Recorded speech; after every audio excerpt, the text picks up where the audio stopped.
Hello friends, welcome back to my new video. ఈరోజు వచ్చేసి నేను ఖైరతాబాద్ గణేష్ చూడడానికి వెళ్తున్నానండి. సో ఈసారి మనకి గణేష్ చాలా ప్రత్యేకం. ఎందుకంటే గణేష్ మండపం ఖైరతాబాద్లో పెట్టేసి ఈ రోజుకి 70 years కంప్లీట్ చేసుకుంటుంది. ఈ రోజు వచ్చేసి డేట్ 7, విగ్రహం 11 days వచ్చేసి కూడా 17th. సో అన్ని 7 కలిసి వస్తుందన్నమాట. ఇంకొక ప్రత్యేకత ఏంటంటే ఈసారి గణేష్ విగ్రహం 70 feet హైట్లో నిర్మించారు. ఈసారి కన్స్ట్రక్షన్ వచ్చేసి క్లే కన్స్ట్రక్షన్తోనే చేశారు. ఈసారి ప్లాస్టర్ ఆఫ్ ప్యారిస్ లేదు. సో లాస్ట్ 2 years నుంచి వీళ్ళు క్లే కన్స్ట్రక్షన్ త్రూగానే చేస్తున్నారంట. సో ఇది చాలా మంచిది. ఎందుకంటే మనం ఎప్పుడు వెంటనే ఉంటాము, ఎన్విరాన్మెంట్ని సేవ్ చేయాలి, వాటర్ని సేవ్ చేయాలి. So this is a very good initiative అనమాట. ఇంకా మనము అక్కడికి వెళ్ళిన తర్వాత విగ్రహం ఎలా ఉంది, మనము ఎలా ట్రావెల్ చేయగలుగుతాము, మనం బైక్లో కానీ కార్లో వెళ్తే మనకి పార్కింగ్ చేయడానికి ఫెసిలిటీస్ ఉందా లేదా, సో అవన్నీ విశేషాలు నేను ఈ వీడియోలో కవర్ చేస్తాను. ఈ వీడియో మీకు నచ్చినట్లయితే మీరు ఈ వీడియోని లైక్ చేయడం మర్చిపోకండి. ఇంకా మీ ఫ్యామిలీ ఫ్రెండ్స్తో కూడా షేర్ చేయండి. ఇంకా వాళ్ళని కూడా సబ్స్క్రైబ్ చేసుకోమని చెప్పండి. So thank you friends. Prasad IMAX theatre పక్కన కనిపించే ఈ విశాలమైన పార్కింగ్ ప్లేస్లో మనకి 2-wheelerకి 4-wheelerకి చాలా మంచి ప్లేస్ ఉంది. సో 4-wheelerకి వచ్చేసి వాళ్ళు 100 rupees ఛార్జ్ చేస్తున్నారు. 4 to 5 hours వరకు మనకి టైం ఉంటుంది పార్క్ చేసుకోవడానికి. మన వెహికల్ పార్క్ చేసుకున్న తర్వాత ప్రసాద్ ఐమాక్స్ థియేటర్ ముందు కనిపించిన ఈ రోడ్ నుంచి నడుచుకుంటూ వెళ్తే ఒక 5-10 minutesలో మనకి గణేష్ మండపం కనిపిస్తుంది. ఇదే ఎంట్రన్స్.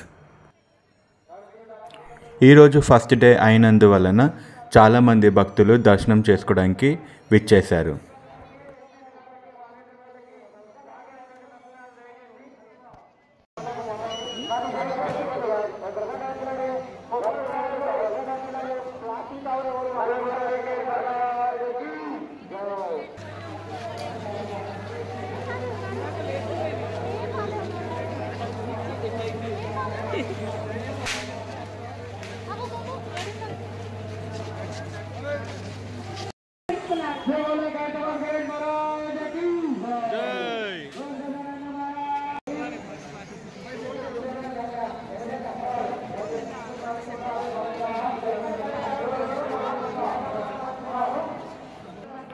సో ఈసారి 70 years కంప్లీట్ చేసినందుకు గణేష్ మండపంలో ఈసారి టీమ్ 7తో స్టార్ట్ అయిందనమాట. సో మీరు చూడగలుగుతారు ఇక్కడ గణేశుని విగ్రహం 7 తలలు ఉంటుంది.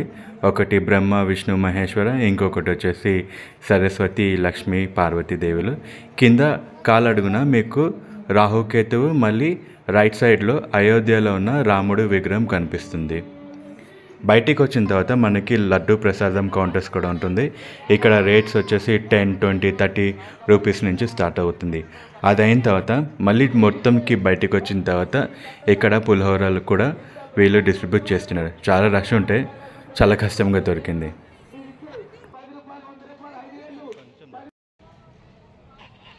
మా దర్శనం కంప్లీట్ చేసుకున్న తర్వాత ఐమాక్స్ థియేటర్ పక్కన ఉన్న ప్యారడైస్ బేకరీలో వెళ్ళి మేము చాయ్ తాగాము.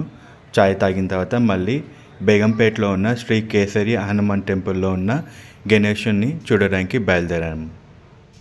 వినాయక చవితి వచ్చిందంటే చిన్నపిల్లలతో పాటు పెద్దవాళ్ళు కూడా చాలా ఉత్సాహంగా ఈ ఫెస్టివల్లో పాల్గొంటారు.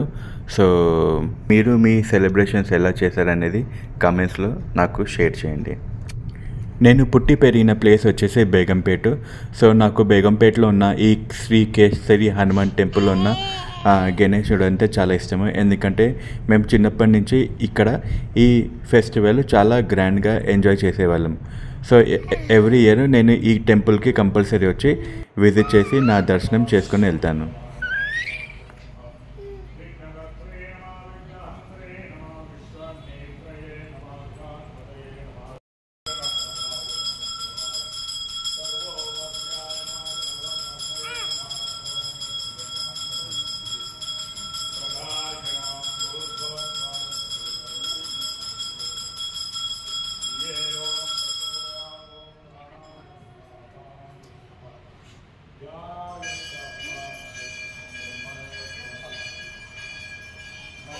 ఈ వీడియో మీకు నచ్చినట్లయితే లైక్ చేయడం, షేర్ చేయడం, సబ్స్క్రైబ్ చేయడం మర్చిపోకండి.